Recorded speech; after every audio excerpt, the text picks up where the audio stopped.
Hey everybody, welcome into Northern Life here with Ryan and Briggs. I'm Hunter. Thank you so much for starting your week with us. It looks a little bit weird around here, doesn't it? A little bit different set going on.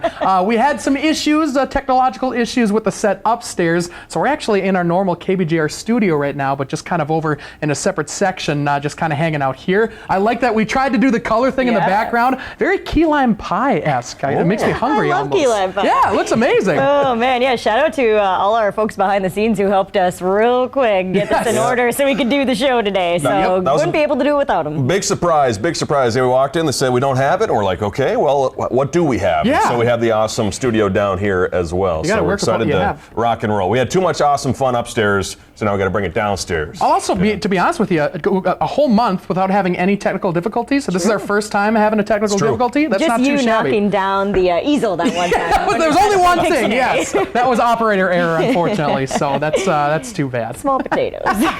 All right, well, coming up today, we've got to make all sorts of new friends while we were over in Superior recently. Thanks to everybody at World of Wheels. For the first time in years, we got to lace up the skates and roller skate around the rink. It was a sure bunch of fun and a little nerve-wracking at first, too, I must say. So we're going to get to show off our whole experience over there. Oh, my There are a couple pros and a lot of rookies like us. Yes. I mean, by a lot of rookies, it was just us. Basically. Yeah. Plus, we love starting our week with good news. Today, we're going to be looking at a corn maze in Minnesota with a brand new design this year. And there's a water tower in Wisconsin that's hoping to win a national design contest. Oh, excited to hear about that. That'll Very be fun. cool. So as you've heard, we get a lot of spam email at the station, but sometimes we get super crazy and wild ideas from a lot of companies. And with Halloween almost here, we got an email from CableTV.com, and they were crunching the numbers to see which states would fare the best during a zombie apocalypse. So they analyzed each state's population density, that comes to farms per capita, percentage of solar electricity, as well as the search interest in Mountain Dew and ramen noodles. And so, yeah, when it came to an overall apocalypse survival score, North Dakota, South Dakota, and Nebraska came in first.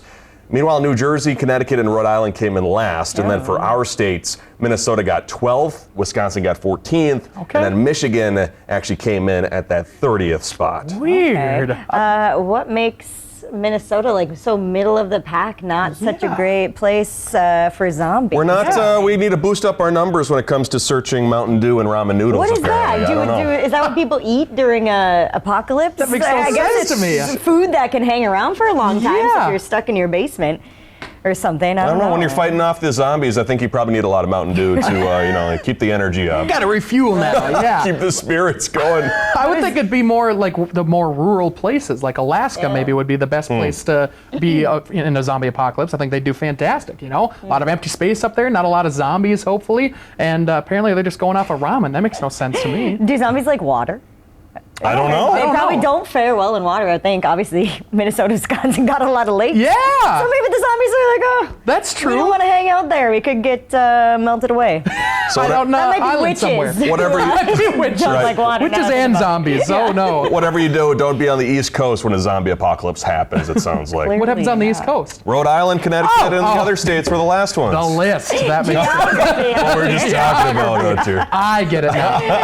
Oh man, well with Halloween almost 2 weeks away now, our team is excited to share a few spooky experiences with you all. Coming up later this month, you're going to be able to watch Hunter go through the haunted ship at the William A. Irvin. And along with that, Ryan here got the chance to be one of the actors aboard the ship too, scaring others. Oh my gosh, this just looked like a whole lot of fun.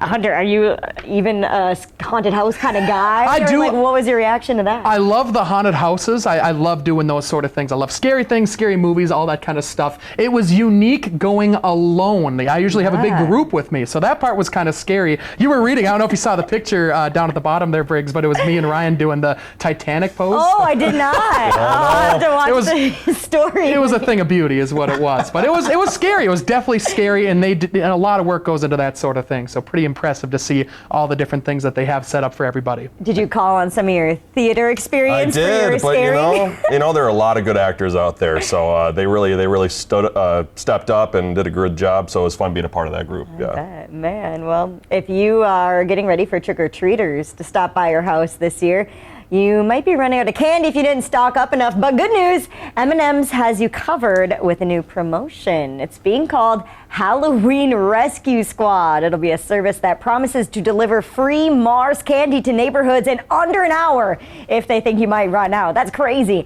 M&M's parent company Mars is teaming up with the delivery service GoPuff to facilitate that one-day operation, which will be, of course, on Halloween. Starting at 2 p.m. that day, people can hit up the Halloween Rescue Squad website for candy reinforcement while their supplies last.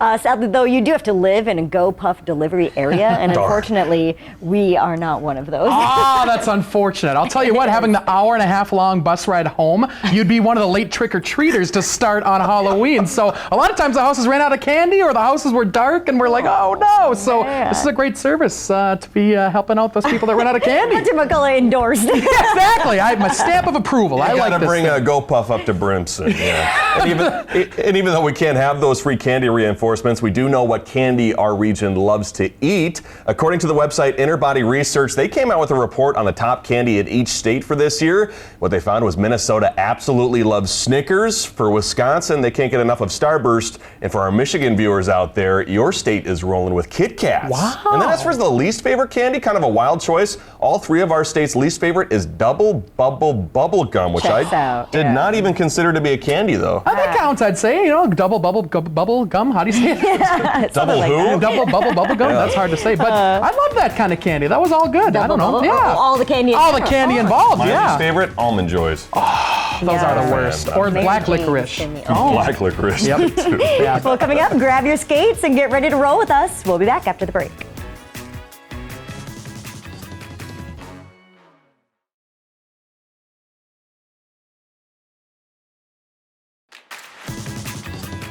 Welcome back, everyone. There are all sorts of sports and activities for people of all ages, and one that you might not immediately come to mind is roller skating. Yeah, over at World of Wheels in Superior, people young and old are sharing smiles, laughs, and conversations as they zip around the rink. Yeah, we got to meet all sorts of awesome folks who welcomed us in here with open arms and showed us just how exactly it's done.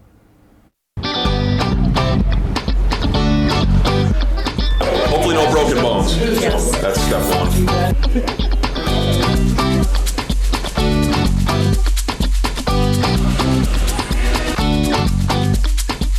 Sitting down is the best way to put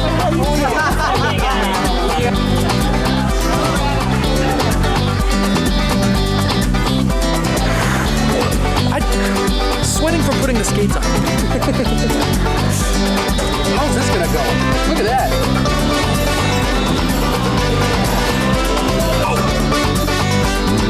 We're good.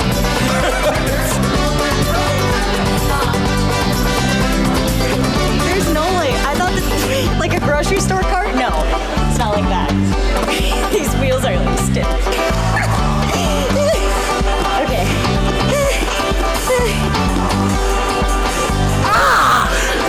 This is fun. It's a blast. I need to work on more. We all get back on the horse really quick. It's been years since all of us has done this. I can't carry Hunter when on skates. That's him. There's me. That's called carry you. You're a child. I can't carry you. That's called karma. I think it's 2 children. I'm dealing with 2 children. That was quick. I started roller skating when I was 16 down in the Twin Cities, and I worked at a roller rink down there for 28 years, part-time. Loved it. You know, my home away from home and the security of it, or just a whole group of friends, you know, that I had. And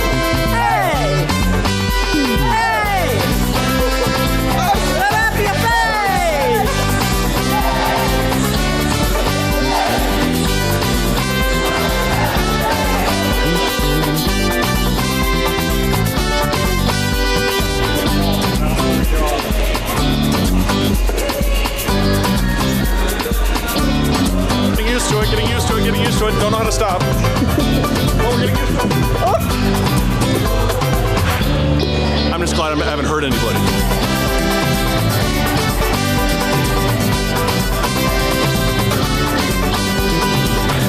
You know, I thought 9 round took it out of me. Doing this enough. It's you can get the heart rate going. It's Everyone have a miserable time? Miserable. Miserable. No, it was a blast. That was Oh so my gosh. fun. That's the workout of the month right there. Who knew we'd be leaving with like 15 friends? You know? Seriously. So many friends. Who knew that even happened? That So was the many coolest thing. talented friends. Yeah, that was so much fun. The coolest part was that there's a whole community of people that meet every Wednesday morning. I mean, there used to be, I think they said at one point in time, like 50 or 60 Yeah. people. There was a solid 15 to 20 people that were there that morning that, again, way better than us at skating. It was just so cool to meet all those people and just all the enthusiasm that they had for the sport. It was awesome. Yeah. Shout out to Debbie too. So when on a previous web story that we posted on Facebook, Debbie said, you guys got to come out to World of Wheels. And we said, okay, great. Like we'll meet you and your team there. And she says, all right.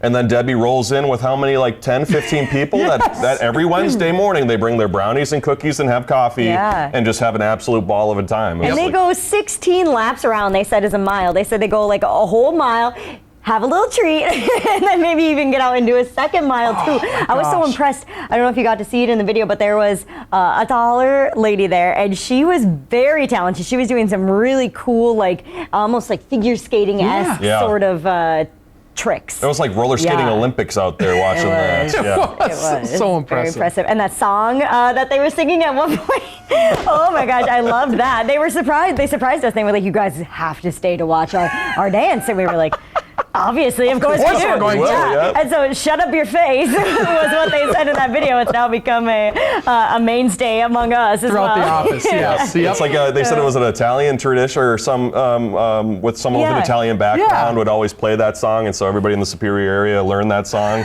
Shut up your face is the name of the song. I love it. I love it. It's a really, really good time, and I think we just learned too. You know, I don't think any of us can skate really well. No. And also, I can't ice skate. Oh, really? Yeah. Okay. Yeah. Not a true Minnesotan. I can't ice skate. Didn't play hockey growing up? I played basketball instead of hockey growing up. okay. So if we get out on the ice skating rink too, it could be a brutal scene. Oh, sure. See, we lived on a lake, so we had the frozen lake every single year that we could skate on, and so I'm okay at hockey skating. Not too great, but I can stop and move around and not break a leg. Hopefully, anyway. I think that's the biggest fear I have now. Like when I get out there, when I was little, fearless, not worried about breaking them, but now I'm worried about the cost, the life impact that it would have to You be got to make out it one home leg. to Matt and Harry and I know. CJ. Yeah. Who would walk Harry?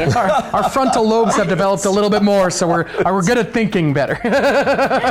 Oh man, we sure are. Now coming up after the break, Minnesota is home to one of the largest and toughest corn mazes on earth, and this year you just have to see their newest design from above.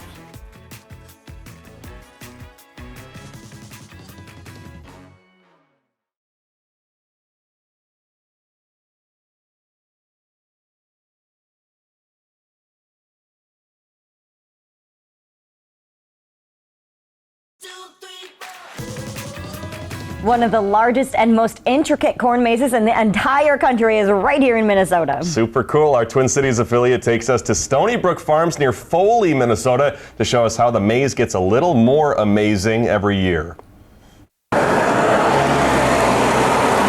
Definitely Small Town USA. Everybody knows everybody. That's because many of the families that live in Foley have been here for generations. They are as rooted as the crops they grow. We start in the spring with asparagus. We do sugar snap peas, green beans, broccoli. We roll into sweet corn, which is our biggest crop. Brad Shimoleski and his family run Stony Brook Farms. They grow vegetables for grocery stores, but not all of their corn ends up in a supermarket. And then you decide somewhere along the line, we should make a maze. Our first year we started, it was just basically a pumpkin with kind of a maze, in there. From a simple pumpkin in 2016 to one of the largest mazes in the world. Last year, Stony Brook put together an extremely detailed maze full of scary movie characters, and they did it all in 110 acres of corn, totaling 15 miles of pathways. We had Jason Voorhees, we had Freddy Krueger, Pennywise the Clown from It, we had Chucky, cool different stuff like that. They also saw their number of visitors jump 500% from the year before, with people coming from around the world. This year, there's a Jurassic Park theme. This is actually in the tractor cab with us when we're planting. After he gets an idea, Brad works with a company called Maze Play to design his autumn adventure. Then he uses the best of farm technology to get the labyrinth just right. If you actually zoom in on it a little bit, you can actually see there's lines, and each one of those little lines there is a planter pass. Going a steady 3 miles an hour. The program tells his tractor where to drop seeds in the spring so he gets this in the fall. This year, instead of strolling through Freddy Krueger's head, visitors can walk through the neck of a brontosaurus. So the neck is that way. Yeah, neck is that way, and the T-Rex and the Stegosaurus are over that way. They also made this maze cheat-proof by planting the corn stalks tightly together and in 2 different directions, so you can't bust right through it. The record for getting through the most difficult maze last year was 40 minutes, but some people can spend hours trying to find their way. You've never gotten lost? Haven't gotten lost. Not yet, anyway. You know, if you do, you just keep on going in one direction and you'll hit a road eventually. But for most visitors, it's less about the end result and more about the journey. It's a ton of fun. We're blown away by the people who just say, thank you for doing this. Really, next year we don't know what we're going to do, so if you have any suggestions, let me know. Wow. I mean, I don't have any suggestions as to how to execute it because it looks like they're already doing a great job doing that. Yeah. But, I don't even know what I'd love to see in the corn maze design. I don't know. My gosh. I mean, anything Halloweeny, obviously, but NBA logos or like professional sports logos? That'd be There kinda we cool. go. The There we Northern go. News Now logo. Hey, look at that, right around there, huh? Life That's logo. cool. That'd be kind of cool. The amount of energy that it must take, though, to put that together it is equivalent in my mind to the people who do the Christmas lights, you know, Yeah. to the music and with Right. the coordinate thing, all Yep. of that. Right. Just crazy hard, man. Wild. That's pretty darn crazy. But Super crazy. Just seeing how intricate the whole thing is, I think I'd just be sitting in a corner crying. I'd have no idea how to get out. Like, I can't even cheat. I can't walk out if I want to. I got to Those stay in this double-planted area. cords, yeah. Yes. How am I going to get food? I'm going to be staying here for a long time. You I have guess. corn. Yeah, I got corn. Yeah, that's true. Eat raw corn. You got all sorts of cool food. Hey, we got another cool design too, quickly before we go to break. In Wisconsin, if you're driving through Pleasant Prairie, you'll want to keep your eyes up because on a water tower, candy giant Haribo, the inventor of the gummy bear, is entering a national contest for best water tower Whoa. mule. So if you're in Pleasant Prairie, Wisconsin, be sure to check it out. All right, we'll be right back after the break.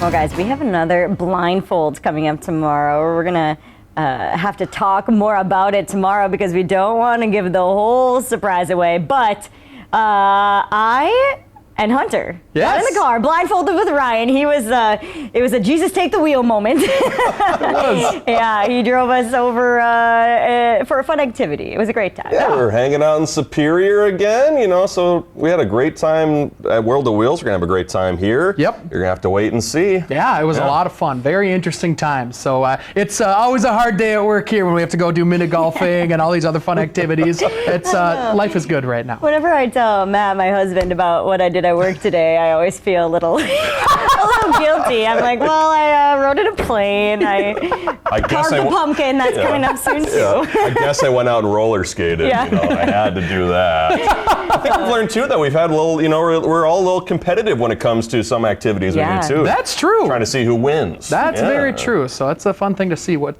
goes on there. Well, hopefully we'll be back in our usual digs sometime soon. But We'll see. For now, it's been fun joining you from our other studio. Yeah, second home. Thanks so much for starting your week with us. We'll have much more back here tomorrow. I'm thrown off by the new space. Have a great Monday. To unwind. That's the life in the great North Woods. Hike or bike, whatever you like. Get out in the day, enjoy the night. Yeah, we got the life in the great North Woods. Yeah, we got the life in the great North Woods. Yeah, this is Northern Life.